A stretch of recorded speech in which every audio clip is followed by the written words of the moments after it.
So hello guys, स्वागत है आप सबका अपने यूट्यूब चैनल में रोज़गार इन उत्तराखंड। आज हम ईवीएसटी की मैराथन लेने जा रहे हैं। चलिए चलते हैं पहले क्वेश्चन की तरफ। पहला क्वेश्चन है हमारा, what is the main component of biogas. Biogas क्या होती है? बायोगैस एक फ्लेमेबल गैस होती है जो कि स्क्रैप्स को और ऑर्गेनिक मटेरियल्स को जब डिसइंटीग्रेट करा जाता है तो तब बनती है। ओके, इसका जो मेन कंपोनेंट होता है वो होता है मीथेन, क्योंकि जब भी कोई ऑर्गेनिक मटेरियल डिसइंटीग्रेट हो रहा होता है तो उससे मीथेन निकलती है। ओके, नेक्स्ट क्वेश्चन है हमारा, which process involves the conversion of waste material into reusable material. तो ऐसी कौन सी प्रोसेस है जो वेस्ट मटेरियल को रीयूजेबल मटेरियल्स में कन्वर्ट करती है? तो इसके बारे में हम पहले बात कर चुके हैं, ये रिसाइकलिंग होती है। अगर आपको रिसाइकलिंग की प्रोसेस में जो जो स्टेप्स इन्वॉल्व है उसके बारे में जानना है तो आप कल वाली जो क्लास थी, क्लास 3, आप उसको देख सकते हैं। उसमें अच्छे से मैंने मेंशन करा है कि रिसाइकलिंग में क्या क्या प्रोसेसेस और क्या क्या स्टेप्स यूज़ होते हैं। ठीक है, what is the primary cause of acid rain, कि एसिड रेन किसकी वजह से होती है? ठीक है, हाई लेवल ऑफ ऑक्सीजन की वजह से नहीं हो सकती, क्योंकि ऑक्सीजन हमारे लिए बुरी नहीं होती, ऑक्सीजन हमारे लिए अच्छी होती है, ऑक्सीजन से ही हम सांस लेते हैं। ठीक है, सॉइल इरोजन की वजह से भी नहीं हो सकता, क्योंकि सॉइल जो है वो सतह पे रह रही है, वो ऊपर आपके एयर में मिक्स नहीं हो रही, आपकी हवा में मिक्स नहीं हो रही, आपकी वेपर्स में मिक्स नहीं हो रही। ठीक है, तो इसका आंसर जो है हमारा ए, इमिशन ऑफ सल्फर डाइऑक्साइड या नाइट्रोजन डाइऑक्साइड, ये हमारी एसिड रेन का कॉज होता है। नेक्स्ट क्वेश्चन है हमारा, which of the following is a non renewable energy source. तो इसके बारे में हम बार बार बात कर चुके हैं और ये बहुत इंपॉर्टेंट टॉपिक है कि इसमें से कौन सा हमारा नॉन रिन्यूएबल एनर्जी सोर्स है, मतलब जिसको हम रिन्यू नहीं कर सकते, जो हमारे पास एक्सटेंट हो सकता है। तो जो सोलर एनर्जी है वो हमें सन से मिलती है, तो वो हमारी रिन्यू हो सकती है। विंड जो है, विंड एनर्जी हमारी हवा से बनती है, वो भी रिन्यू हो सकती है। एंड हाइड्रो पावर जो है हमारी, वो हमारे को पानी से मिलती है, वो भी रिन्यू हो सकती है। तो इसका आंसर है हमारा कोल। ओके, नेक्स्ट क्वेश्चन है हमारा, what is the effect of deforestation on wild life. अब डिफॉरेस्टेशन यानी कि पेड़ों के कटने का वाइल्ड लाइफ पे क्या असर होता है? तो जब आपके पेड़ कट जाएंगे तो फूड सप्लाई तो आपकी इंक्रीज नहीं कर सकती, तो इसका आंसर हमारा बी हो नहीं सकता। हमने पिछली क्लास में डिस्कस करा था कि अगर पेड़ कटते हैं तो उससे बायोडाइवर्सिटी का लॉस होता है, तो इसलिए इसका आंसर सी भी नहीं है। और अगर पेड़ कट रहे हैं तो उससे ज़मीन बंजर होती है, उससे नेचुरल रिसोर्सेज भी हमारे बढ़ नहीं सकते, हमारे नेचुरल रिसोर्सेज उससे कम ही होते हैं। ठीक है, इसका आंसर है हमारा ए, हैबिटाट लॉस। तो हैबिटाट लॉस से आप लोग क्या समझते हैं? तो हैबिटाट लॉस का मतलब ये है कि जहाँ पर कोई एनिमल्स रह रहे हैं, यहाँ पे कोई प्लांट ऑलरेडी है, तो उस चीज़ को हम हैबिटाट कहते हैं। जो भी एरिया किसी एक पर्टिकुलर स्पीसीज़ के रहने का होता है वो उसका हैबिटाट होता है। तो अगर हम उस जगह के पेड़ों को काट देंगे, वहाँ पे डिफॉरेस्टेशन होगा, तो वो हैबिटाट जो है पूरा का पूरा लॉस हो जाएगा, क्योंकि बिना पेड़ों के ना तो पक्षी रह सकते हैं, ना जानवर रह सकते हैं, ना ही वहाँ पर कोई और वेजिटेशन हो सकती है, ना ही वहाँ पर कोई और छोटे मोटे फूल पौधे कुछ भी हो सकता है। नेक्स्ट क्वेश्चन है हमारा, what is green house effect. अब हम इतने टाइम से बात कर रहे हैं कि ग्रीन हाउस इफेक्ट की वजह से जो है हमारा ओजोन लेयर डिप्लीट हो रहा है। अब ग्रीन हाउस इफेक्ट लेकिन होता क्या है? ठीक है, तो ग्रीन हाउस इफेक्ट होता है हमारा trapping of heat in the earth's atmosphere. जब हमारे एटमॉस्फेयर में ग्रीन हाउस गैसेज ज़्यादा बढ़ जाती हैं तो उसकी वजह से अर्थ के अंदर ही हमारी हीट ट्रैप होने लग जाती है, उसे हम ग्रीन हाउस इफेक्ट कहते हैं। इसका मैं आप लोगों को एक एग्जांपल देती हूँ। आप लोगों ने नोटिस करा होगा कि कभी अगर हम कार को धूप में खड़ा छोड़ दें ऐसे ही, तो जब आप कार को खोलते हो तो उसके अंदर से एकदम धूप का भपका आता है। तो वो भी इसी वजह से होता है, क्योंकि ग्लास की वजह से आपकी जो सन रेज होती है वो गाड़ी के अंदर ट्रैप होती चली जाती हैं, वो गाड़ी से बाहर नहीं निकल पाती, और उसकी वजह से गाड़ी के अंदर का जो टेम्परेचर होता है वो बहुत ज़्यादा हाई हो जाता है। तो सेम चीज़ हमारी अर्थ के साथ भी होती है। जब हमारी ग्रीन हाउस गैसेज जैसे कार्बन डाइऑक्साइड हो गई, तो इनका जब कंसंट्रेशन हवा में बहुत ज़्यादा बढ़ जाता है तो उसकी वजह से जो हीट होती है वो हमारे एटमॉस्फेयर में ही ट्रैप होने लग जाती है, और अर्थ का जो टेम्परेचर है वो राइज़ करने लग जाता है। ठीक है, इसलिए हमारे को ज़्यादा से ज़्यादा पेड़ लगाने चाहिए, हमें पेड़ों को कटने को सपोर्ट नहीं करना चाहिए, ताकि ऑक्सीजन का कंसंट्रेशन इंक्रीज़ करे और कार्बन डाइऑक्साइड का कंसंट्रेशन जो है वो डिक्रीज़ करे, और ग्रीन हाउस इफेक्ट से हम लोग बच सकें। अब हमारा नेक्स्ट क्वेश्चन है, what type of waste can be composted.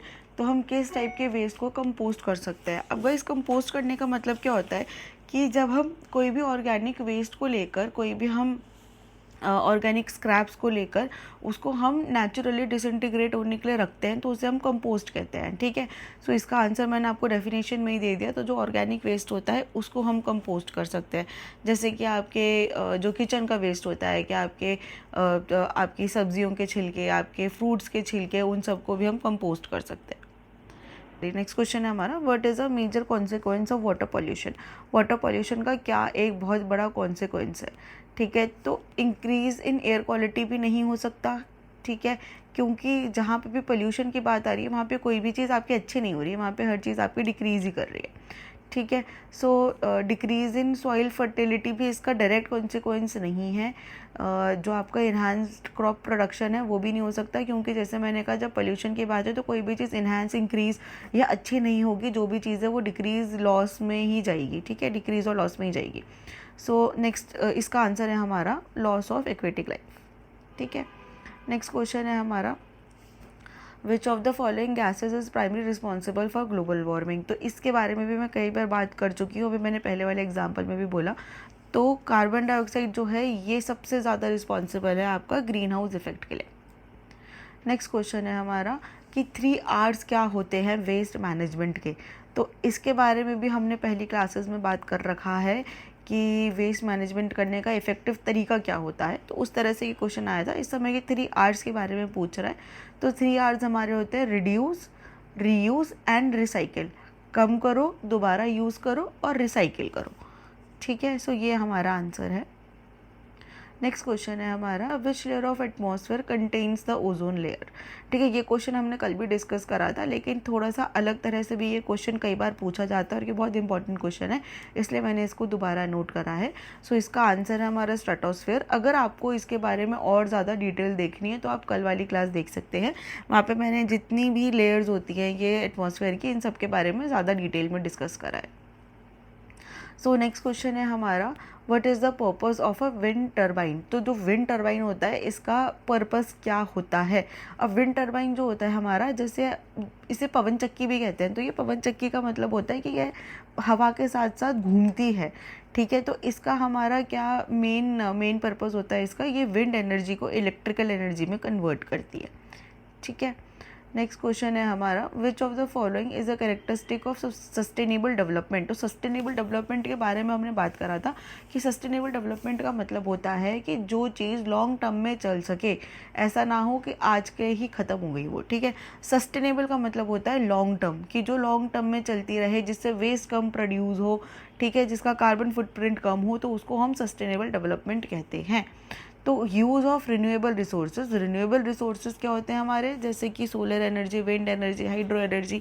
तो इस टाइप के रिसोर्सेज को यूज़ करा जाता है जिस भी डेवलपमेंट के प्रोसेस में, उसको हम सस्टेनेबल डेवलपमेंट कहते हैं। नेक्स्ट क्वेश्चन है हमारा कि एक नेचुरल रिसोर्स क्या होता है।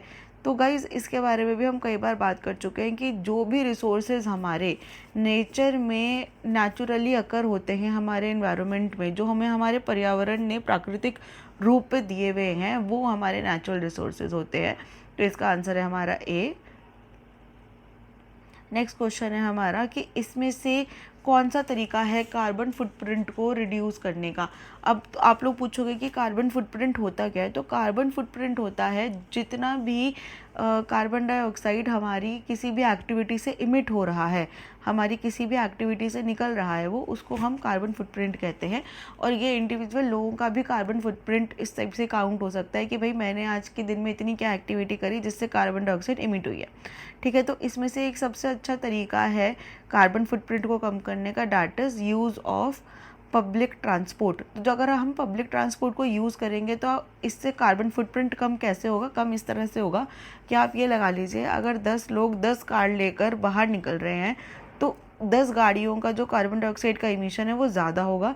बल्कि अगर वही 10 लोग एक ही व्हीकल में जाएं जो कि पब्लिक ट्रांसपोर्ट है हमारा, तो एक ही गाड़ी का कार्बन डाइऑक्साइड निकलेगा, तो उससे अपना कार्बन फुटप्रिंट कम होता है। ठीक है, नेक्स्ट क्वेश्चन है हमारा, what type of energy is generated from organic material such as plant and animal waste. अब एनिमल वेस्ट और ऑर्गेनिक मटेरियल से कौन सा एनर्जी अपना जो है वो क्रिएट होती है। अभी हम लोगों ने इसके पीछे में कंपोस्ट में बात करा था। ठीक है, और जब हम मीथेन के बारे में डिस्कस कर रहे थे कि भाई बायोगैस में कौन सी गैस होती है, तो उसमें भी हमने डिस्कस करा था। तो बायोमास एनर्जी हम इसको बोलते हैं, ठीक है। बायोमास एनर्जी बोली जाती है जो भी हमारी ऑर्गेनिक मटेरियल से बनती है। नेक्स्ट है हमारा what is the effect of noise pollution on human health. अब नॉइज़ पोल्यूशन का ह्यूमन हेल्थ पे क्या असर होता है गाइस। एक चीज़ और भी है कि जितना भी पोल्यूशन होता है, जितने भी टाइप का पोल्यूशन होता है, सबका डायरेक्ट और इनडायरेक्ट इफेक्ट जो है वो ह्यूमंस की हेल्थ पे पड़ता ही पड़ता है, और साथ ही एनिमल्स की, बर्ड्स की हेल्थ पे भी बहुत ज़्यादा इफेक्ट पड़ता है। सो नॉइज़ का मतलब होता है कि बहुत ज़्यादा आपको ध्वनि प्रदूषण हो रहा है, वो होता है नॉइज़ पोल्यूशन की। बहुत तेज़ तेज़ आवाज़ें चल रही हैं, बहुत ज़्यादा आवाज़ें आ रही है, तो इससे हेयरिंग लॉस का चांसेस बहुत ज़्यादा हो जाता है, ठीक है। आपके कानों पे इफेक्ट पड़ सकता है। फिर नेक्स्ट क्वेश्चन है आपका कि विच of the following is a source of ground water contamination. अब हम लोगों ने पिछली क्लासेस में ग्राउंड वाटर के बारे में पढ़ा कि ग्राउंड वाटर क्या होता है। तो जो हमारे अर्थ के नीचे रिजर्वायर्स होते हैं, उसमें जो हमारा वाटर स्टोर्ड होता है, उसे हम ग्राउंड वाटर कहते हैं। तो ग्राउंड वाटर का कंटामिनेशन का सबसे बड़ा सोर्स है हमारा एग्रीकल्चरल रन ऑफ।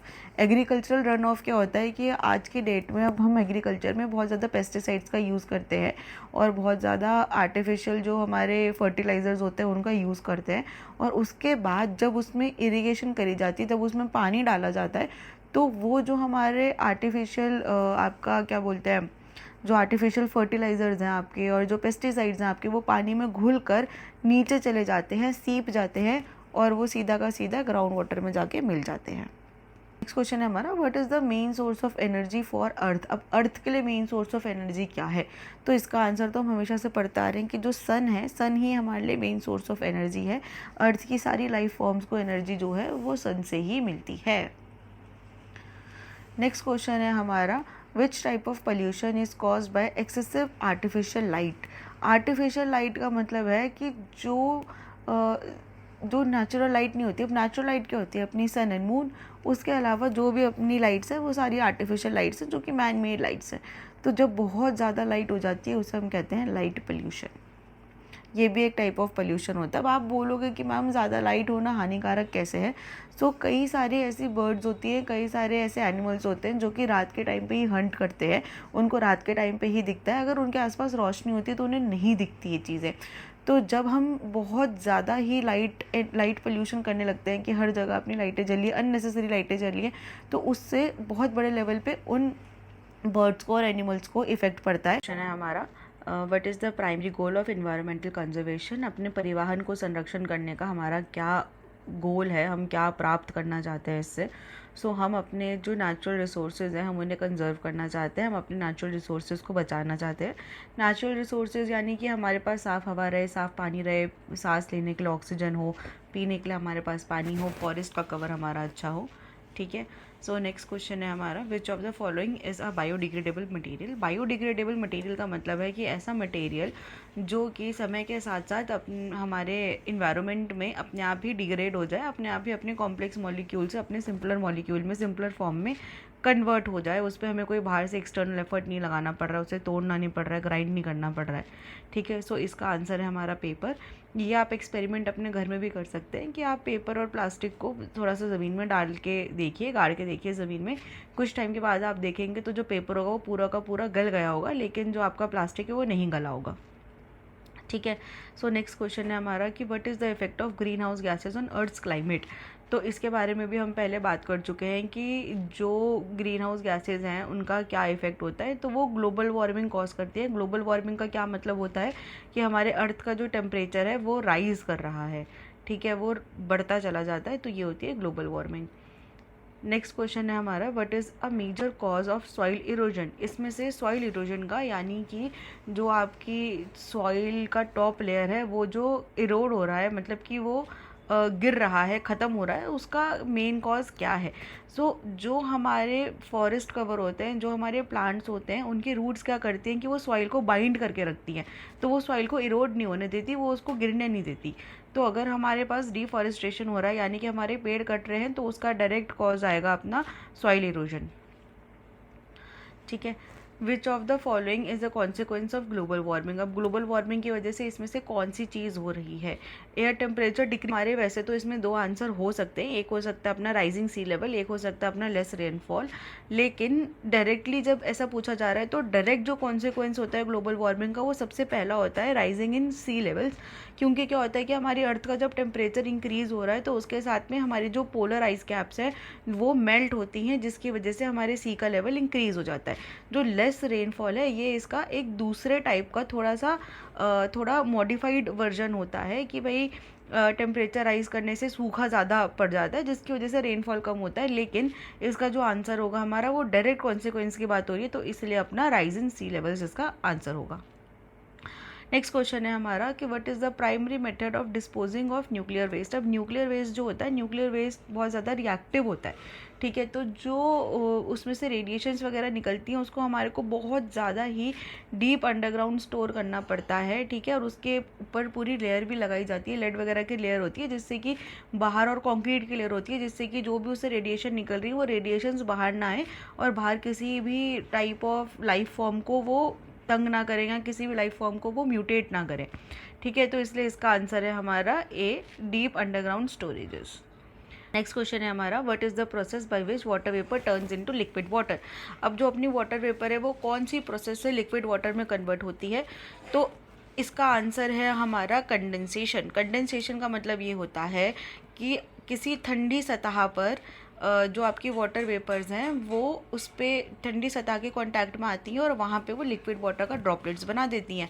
इसकी आप लोग एक एग्जांपल और देख सकते हो कि जब आप ठंडे पानी की बोतल फ्रिज से निकालते हो तो उसको आप थोड़ी देर बाहर रखो तो उसमें पूरी पानी की ड्रॉपलेट्स जो हैं वो छोटी छोटी ड्रॉपलेट्स फॉर्म हो जाती हैं। तो यही कंडेंसेशन होता है, ठीक है।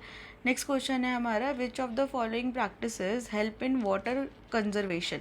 वाटर को बचाने के लिए हमारी इसमें से कौन सी जो प्रैक्टिस है वो काम आती है। तो रेन वाटर हार्वेस्टिंग इसका आंसर है। रेन वाटर हार्वेस्टिंग क्या होता है कि जैसे जो हमारी छतों पे पानी गिर रहा है, ठीक है, रेन वाटर का, तो उनको हार्वेस्ट करा जाए। अब रेन वाटर हार्वेस्टिंग का भी बहुत सारे तरीके होते हैं कि आप लोगों ने कुछ रिजर्वायर्स बना लिए, आप लोगों ने अपने छत के पानी को या कि कोई ऐसे ग्राउंड वाटर के पानी को कनेक्ट कर लिया किसी टंकी से, एंड उसके बाद में वो पानी उसमें स्टोर हो रहा है। वो जो रेन वाटर का पानी होता है, रेन वाटर हार्वेस्टिंग वाला पानी होता है, वो हम मल्टीपल चीज़ों के लिए यूज़ कर सकते हैं। वो हमारे कपड़े धोने के लिए यूज़ हो सकता है, बर्तन धोने के लिए यूज़ हो सकता है, पौधों में पानी डालने के लिए यूज़ हो सकता है, ठीक है, हाथ मुंह धोने के लिए यूज़ हो सकता है। So this is rain water harvesting. Next है हमारा what is the term for variety of life in an ecosystem. अब किसी इकोसिस्टम में जो वेराइटी ऑफ लाइफ है उसके लिए हम क्या टर्म को यूज़ करते हैं। तो इसका मतलब होता है गाइस बायोडाइवर्सिटी। बायोडाइवर्सिटी के बारे में हमने कल वाले लेक्चर में भी बात करी थी कि बायोडाइवर्सिटी का मतलब है कि एक एरिया में मल्टीपल टाइप के लोग रहते हैं, उसको हम बायोडाइवर्सिटी कहते हैं। मल्टीपल टाइप ऑफ, अब जैसे कि कोई एक जंगल है तो उस जंगल में आपके पास एनिमल्स भी होंगे, बर्ड्स भी होंगी, मल्टीपल टाइप ऑफ वेजिटेशन भी होगा, ट्रीज़ भी होंगे, छोटे प्लांट्स भी होंगे, बड़े प्लांट्स भी होंगे, ठीक है। तो वही हमारी उस पर्टिकुलर एरिया की बायोडाइवर्सिटी होती है। नेक्स्ट क्वेश्चन है हमारा what is the main advantage of using solar energy. अब सोलर एनर्जी यूज़ करने का मेन एडवांटेज क्या है। सोलर एनर्जी जो है, हम बार बार ये बात कर चुके हैं कि it is a renewable source of energy, it is a non conventional source of energy. तो ये रिन्यू हो सकती है, ठीक है। सो इसलिए इसका आंसर है हमारा ए। नेक्स्ट क्वेश्चन है हमारा what is a carbon footprint. अब कार्बन फुटप्रिंट क्या होता है, ये मैंने पीछे जब आपको अभी कार्बन फुटप्रिंट को कम कैसे करते हैं उसके बारे में बात करी थी, वहाँ पे भी मैंने एक्सप्लेन करा था। तो कार्बन फुटप्रिंट होता है कि total amount of greenhouse gases produce by human activity. इसका आंसर हमारा ए होगा। ग्रीन हाउस गैसेज या कहीं कहीं पे कार्बन डाइऑक्साइड के बारे में भी बात होगा, तो दोनों ही आपका कार्बन फुटप्रिंट होता है कि हम जो भी एक्टिविटी कर रहे हैं अपने पूरे दिन में, अपने पूरे टाइम में, तो उससे जितनी भी आपके कार्बन डाइऑक्साइड या ग्रीन हाउस गैसेज एमिट हो रही हैं उसको हम अपना कार्बन फुटप्रिंट कहते हैं। नेक्स्ट है हमारा which of the following is an example of renewable energy source. अब इसमें से रिन्यूएबल एनर्जी सोर्स का एग्जाम्पल कौन सा है। विंड पावर जो है वो हमारा एक रिन्यूएबल एनर्जी सोर्स है, क्योंकि कोल जो है वो हमारा नॉन रिन्यूएबल एनर्जी है, न्यूक्लियर पावर भी और नेचुरल गैस भी। सिर्फ एक विंड पावर है जो कि इसमें से रिन्यूएबल सोर्स ऑफ एनर्जी है। नेक्स्ट क्वेश्चन है हमारा, व्हाट इज़ यूट्रोफिकेशन। तो यूट्रोफिकेशन क्या होता है? ये एक तरीके का प्रोसेस होता है जिससे जो हमारी वाटर बॉडीज़ होती है उसमें न्यूट्रिएंट्स मिलते हैं। Which of the following can be a solution to deforestation. अब इसमें से हम क्या चीज़ ऐसा कर सकते हैं जिससे कि हमारी डिफॉरेस्टेशन जो है वो कम हो जाए। ठीक है, तो डिफॉरेस्टेशन का मतलब होता है फॉरेस्ट का कटना, और रिफॉरेस्टेशन का मतलब होता है फॉरेस्ट को दोबारा से उगाना, उसी जगह पे फॉरेस्ट को उगाना जिस जगह पे फॉरेस्ट पहले से था।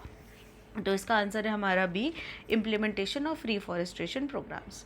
नेक्स्ट क्वेश्चन है हमारा, what is an ecological footprint. तो अभी हमने कार्बन फुटप्रिंट के बारे में बात करी थी कि जहाँ पे भी कार्बन डाइऑक्साइड या फिर ग्रीन हाउस गैसेज हमारी किसी भी एक्टिविटी से जितनी भी इमिट होती है उसको हम अपना कार्बन फुटप्रिंट कहते हैं।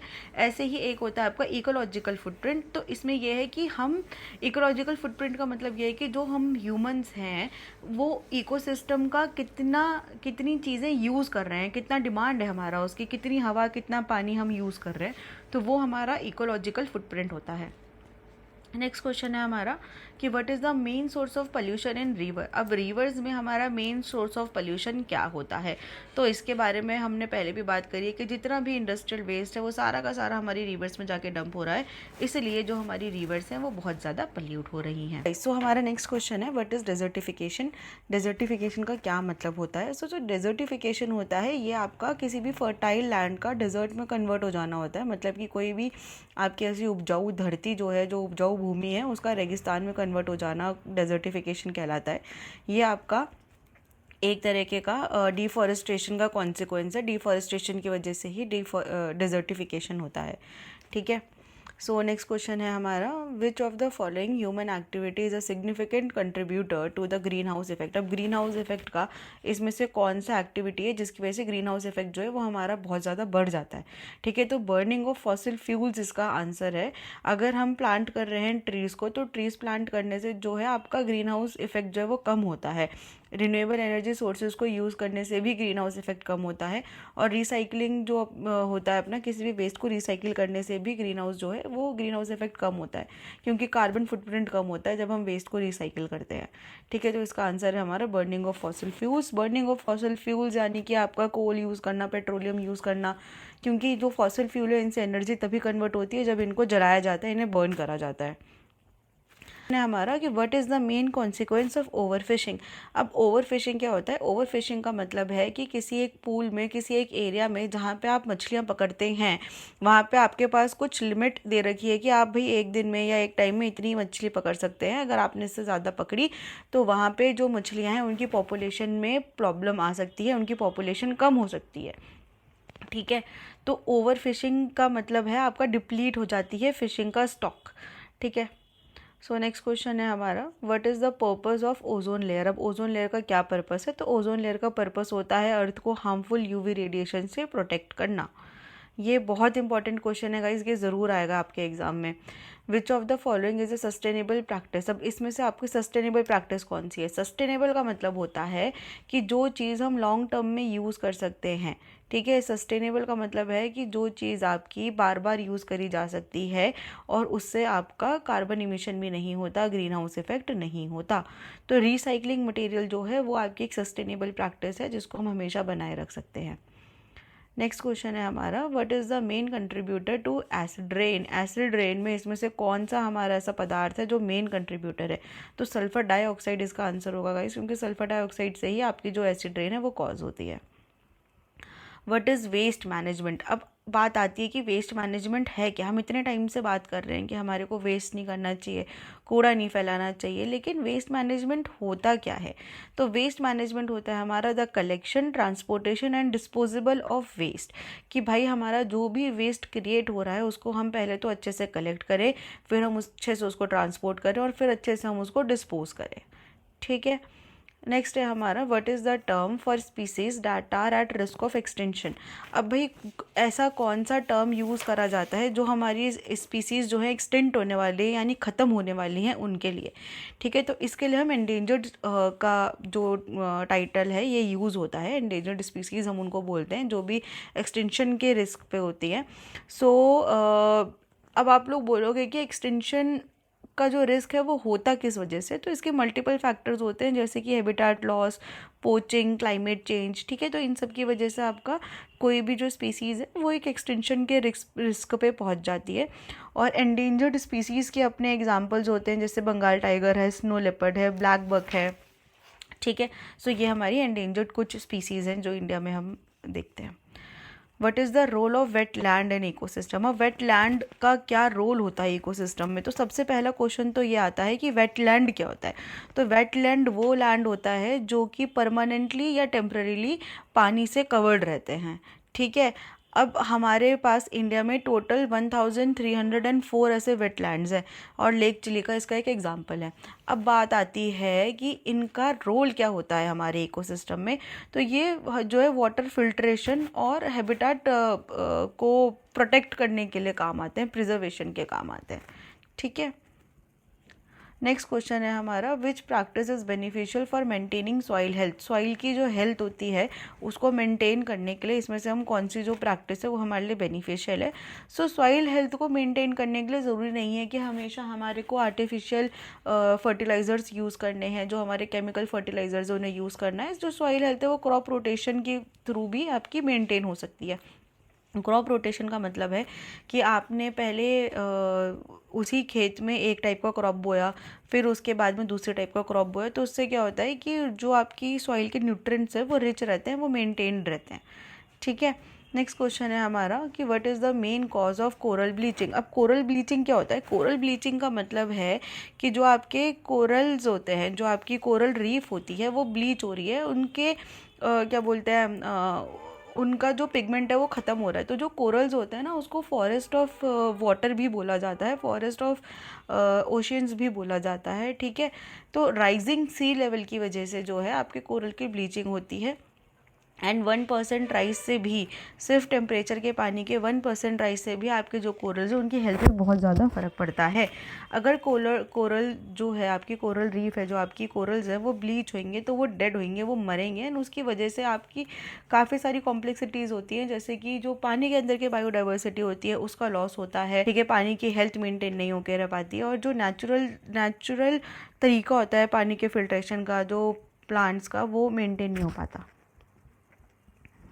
नेक्स्ट क्वेश्चन है हमारा, what is the best way to protect endangered species. अब इसमें से इंडेंजर्ड स्पीसीज़ को प्रोटेक्ट करने का सबसे अच्छा तरीका क्या है, उनके नेचुरल हैबिटेट को प्रोटेक्ट करना, ठीक है। जब तक हम उनके नेचुरल हैबिटेट को प्रोटेक्ट नहीं करेंगे तब तक हम किसी भी एंडेंजर्ड स्पीसीज़ को प्रोटेक्ट नहीं कर सकते।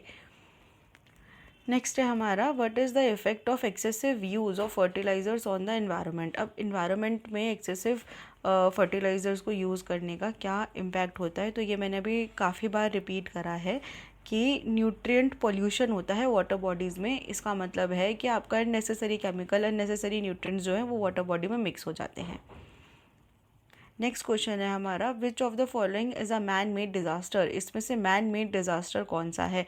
मैन मेड डिज़ास्टर का मतलब है कि ऐसा डिज़ास्टर जो हमारी हरकतों की वजह से, हमारी एक्टिविटीज़ की वजह से हो रहा है। सो ऑयल स्पिल है जो कि एक मैन मेड डिज़ास्टर है।